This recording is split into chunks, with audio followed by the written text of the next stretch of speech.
So doctor గారు ఇంకొకటి ఏంటి ఈ మధ్య స్టడీ చెప్తున్నది ఏంటంటే జీన్స్ తోని కూడా క్యాన్సర్స్ వస్తున్నాయని చెప్పేసి కొంతమంది అంటున్నారు, కొందరు మెటబాలిక్ డిజార్డర్ అని కొంతమంది స్టడీస్ చెప్తున్నారు. ఇందులో వాస్తవం ఎంత అంటే ఏంది, కొందరు అనేది ఏంటంటే క్యాన్సర్కు మెయిన్ కారణం షుగర్ ఎక్కువ తిని బతుకుతాయి కాబట్టి షుగర్ స్టార్వేషన్ గ్లూకోజ్ స్టార్వేషన్ చేస్తే చనిపోయే అవకాశం ఉందని అంటున్నారు.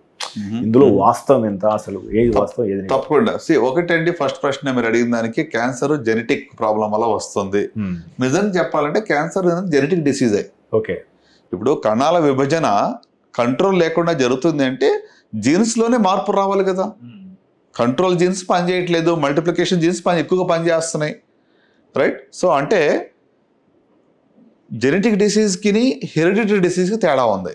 హెరిడిటరీ అంటే వంశపారంపర్యంగా వచ్చేది, జీన్స్లో పేరెంట్స్లో ప్రాబ్లం ఉంది, లేకుంటే ఫ్యామిలీలో రన్ అయ్యే క్యాన్సర్స్ ఉంటాయి కొన్ని.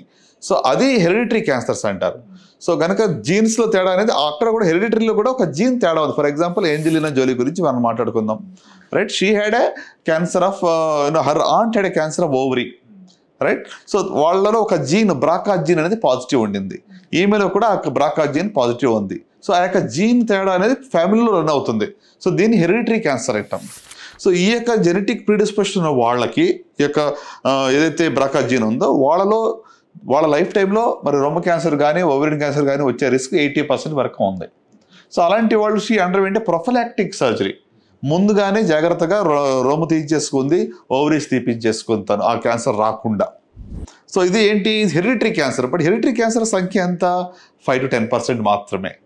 ఫ్యామిలీలో ఒకళ్ళ క్యాన్సర్ రాగానే మాకు కూడా ఫ్యామిలీ వచ్చేసరికి కంగారు పడ అక్కర్లేదు.